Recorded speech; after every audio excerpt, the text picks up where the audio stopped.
in on your first night. I actually worked in that office before you. I'm finishing up my last week now, as a matter of fact, so I know it can be a bit overwhelming, but I'm here to tell you there's nothing to worry about. You'll be fine.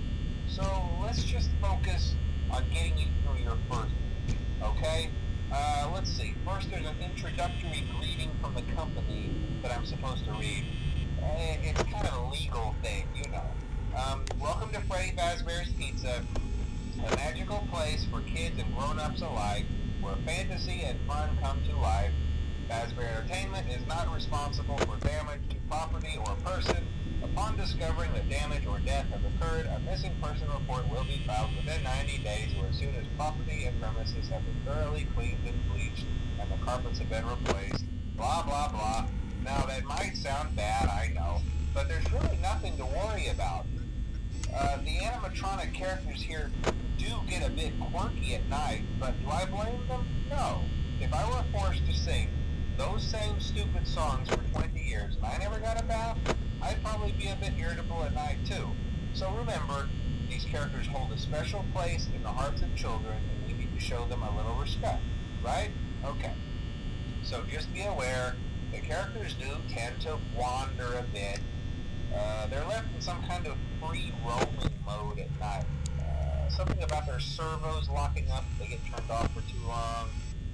They used to be allowed to walk around during the day too, but then there was the bite of 87. Yeah, it's amazing that the human body can live without the frontal lobe, you know? Now, concerning your safety, the only real risk to you as a night watchman here, if any, is the fact that these characters, if they happen to see you after hours, probably won't recognize you as a person.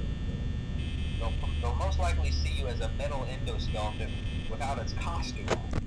Now, since that's against the rules here at Freddy Fazbear's Pizza, they'll probably try to forcefully stuff you inside a Freddy Fazbear suit.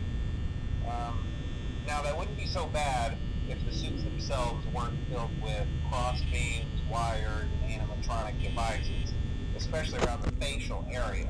So you can imagine how having your head forcefully pressed inside one of those could cause a bit of discomfort and death. The only parts of you that would likely see the light of day again would be your eyeballs and teeth that pop out the front of the mask. Yeah, they don't tell you these things